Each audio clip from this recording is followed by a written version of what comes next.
ya, rasa yang memerihkan hati, memerihkan jiwa. Begitu juga di saat ini di Indonesia, Natal yang harusnya sukacita bagi semua orang yang mempercayainya. Tapi faktanya juga ada peristiwa. Apakah itu politik, apakah itu hukum? Karena di Indonesia politik dan hukum ini kadang-kadang berbeda tipis. Ya.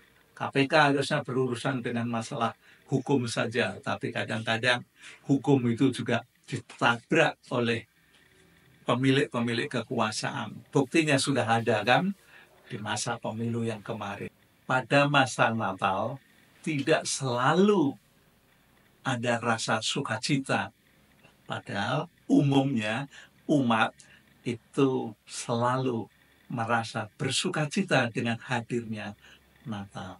Tapi pada masa-masa tertentu, pada orang-orang tertentu, ya, Natal itu tidak memberikan rasa sukacita, tetapi menjadi rasa yang menggelisahkan, rasa yang menakutkan, rasa yang membuat pikiran kalut.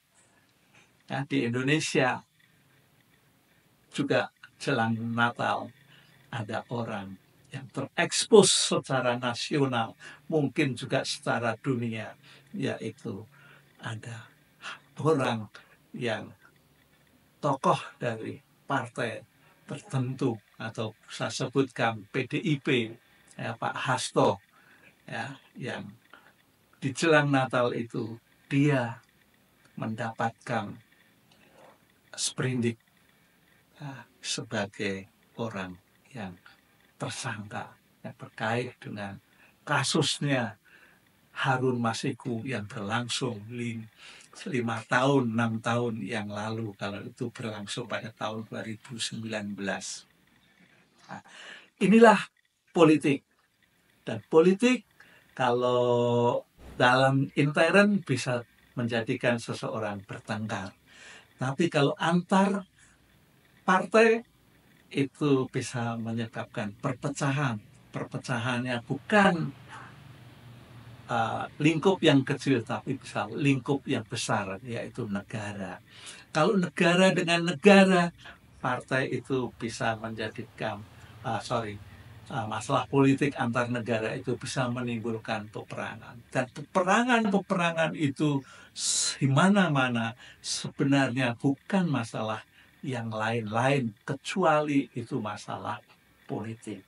Nah, saya lalu teringat pada zaman sejarah masa lampau, pada masa Perang Dunia yang pertama, khususnya pada tahun 1914, terjadilah perang antara pemerintah Jerman dengan pemerintah Inggris.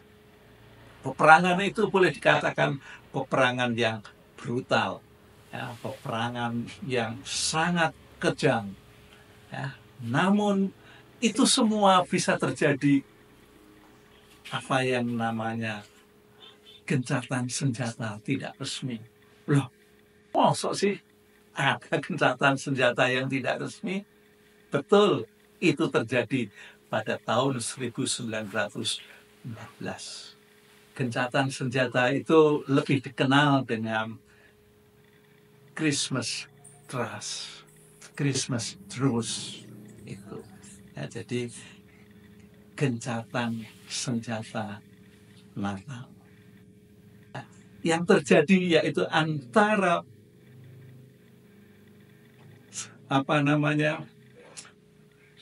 tentara-tentara Inggris dan tentara-tentara Jerman. Ya. Pada tanggal 23, 24 siang masih perang.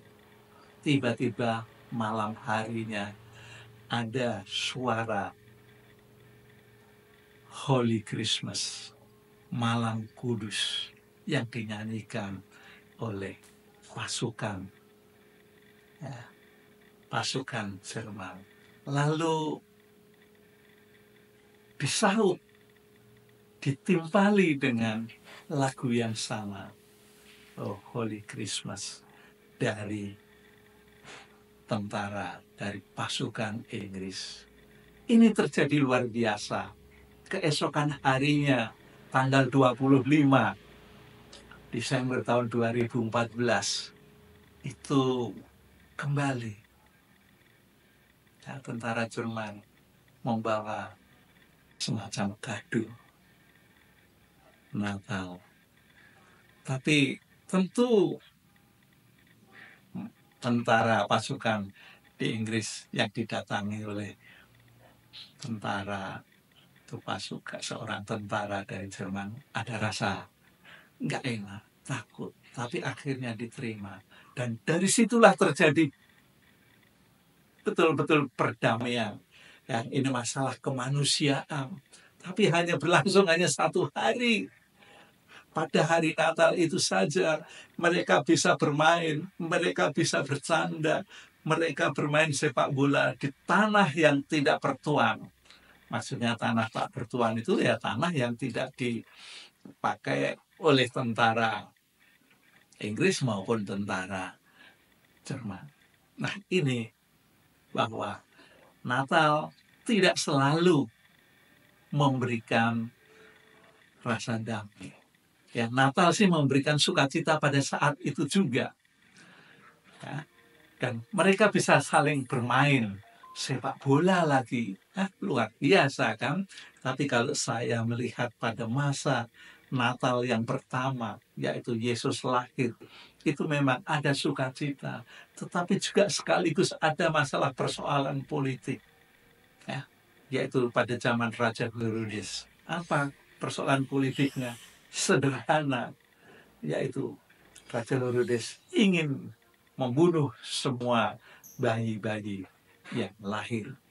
Ya, kejam sekali ya.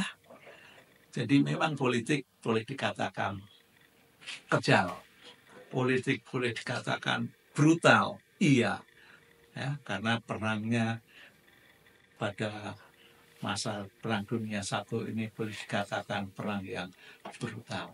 Ya, tempat berlindungnya itu hanya menggunakan parit pada waktu itu. Ya, beda dengan zaman sekarang, ada tempat-tempat berlindung yang lebih aman. Nah, ini semua bahwa Natal dan politik itu sebetulnya juga memang berhubungan erat, baik di masa awal Natal yang pertama. Ada sukacita, tapi juga sekaligus diikuti dengan rasa duka, ya, rasa yang memerihkan hati, memerihkan jiwa. Begitu juga di saat ini di Indonesia, Natal yang harusnya sukacita bagi semua orang yang mempercayainya. Tapi faktanya juga ada peristiwa. Apakah itu politik, apakah itu hukum? Karena di Indonesia politik dan hukum ini kadang-kadang berbeda tipis. Ya. KPK harusnya berurusan dengan masalah hukum saja, tapi kadang-kadang hukum itu juga ditabrak oleh pemilik-pemilik kekuasaan. Buktinya sudah ada kan di masa pemilu yang kemarin. Jadi sekarang ini ya ada 2 orang lah yang teraniaya di masa Natal itu, yaitu ditetapkan selaku tersangka dan tidak boleh atau dicekal untuk tidak pergi ke luar negeri selama 6 bulan ini. Jadi sekali lagi Natal itu membawa sukacita, tapi juga bisa sekaligus diikuti dengan hal yang tidak menyenangkan, hal yang membuat hati pilu, ya, hati yang teriris. Begitulah kondisi Natal pada masa lalu, masa yang sudah, dan masa kini, khususnya di Indonesia loh ya, khususnya di Indonesia bukan di tempat lain. Oke, sampai di sini kita berbincang tentang Natal dan politik yang menimbulkan peperangan bagi antar negara. Bye-bye.